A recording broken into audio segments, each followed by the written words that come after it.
যখন আপনার ঘরটা একা স্বাধীনতার হবে, আপনার যেদিকে তাকাবেন এদিকে নিজের মনে হবে রান্না করে যান, নিজের ইচ্ছা মতো রান্না করতে পারবেন।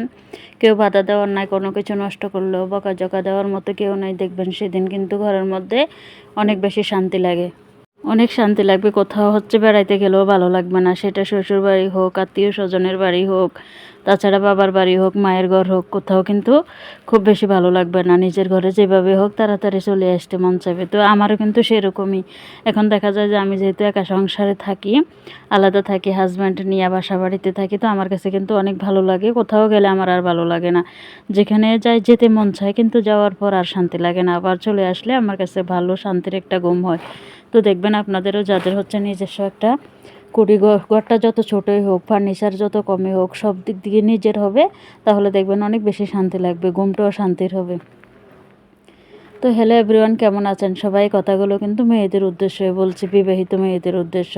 বিয়ের পর যখন স্বাধীনতা থাকে সুন্দরভাবে চলাফেরার, ওই স্বাধীনতাতে কিন্তু অনেক বেশি শান্তিও আছে।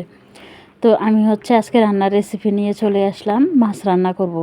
এখানে এটাকে কি মাছ বলা হয় নোয়াখালীর মানুষ ভালো জানে, এটাকে ছেওয়া মাছ বলে নাকি ছাইয়া মাছ বলে আমি ভালোভাবে বলতে জানি না। এই মাছটাই রান্না করতেছি।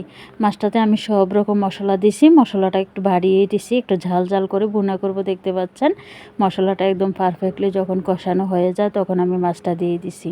তো আমি এখানে 1 কেজির মতো মাছ নিয়েছি। মাছটা সুন্দরভাবে পরিষ্কার করে যেভাবে মাছটা রান্না করে সেভাবে দিয়ে দিলাম। দেওয়ার পর মশলাগুলোর মধ্যে ঢাকনা দিয়ে কিছুক্ষণ হওয়ার পর আলতো হাতে কয়েকবার লাড়ি দিচ্ছি। যেহেতু সাগরের মাছ খুব বেশি লাড়াছাড়াও করা যায় না, তা না হলে ভেঙে যায়। একদম আলতো হাতে একটু ফরফর লাড়ি দিব। আর আমি রান্নাটা কিন্তু ইদানিং ইলেকট্রিক কুকারে রান্না করে, যে সময় থেকে গ্যাসের দামটা বেড়ে গেছে সেই সময় থেকে আমি ইলেকট্রিক কুকারে রান্না করতেছি। তো আমার সহজ হয়েছে আমার জন্য, এই জন্য আমার কাছে অনেকগুলো 2 থেকে 3টা ইলেকট্রিক কুকার আছে। আমি যেটাতে ইচ্ছে সেটাতে রান্না করতে পারি। ওই যে বললাম শুরুতে, স্বাধীনতা যদি থাকে কোনো ঘরের মধ্যে বিয়ের পর, তাহলে ওখানে শান্তিও থাকে অনেক বেশি। তো আমার মাছটা কিন্তু কথা বলতে বলতে গল্প করতে করতে সুন্দরভাবে দেখতে পাচ্ছেন রান্না হয়ে গেছে। মাশাআল্লাহ, খেতে অনেক টেস্টি হয়েছে। এখন আমরা কিন্তু মাছটা খাবো বড়রা, হাজব্যান্ড ওয়াইফ, কিন্তু বাচ্চারা ছোট ছোট, ওরা তো এই মাছটা খেতে পারবে না। ওদের জন্য আমি ডাল রান্না করে দেবো আর ডিম সিদ্ধ করে দেবো, তাহলে ওরা সুন্দরভাবে মজা করে খেয়ে ফেলবে।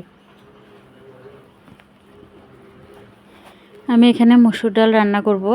মসুর ডাল ধুয়ে কিছুক্ষণ আমি ডালটা ভিজিয়ে রাখি, তাহলে তাড়াতাড়ি সিদ্ধ হয়ে যায়। তো সেই মাছকেও অনেকক্ষণ আগে ডালটা ভিজিয়ে রাখছিলাম, এখন ধুয়ে দেওয়ার পর ডালটা অনেক ফুলে উঠছে।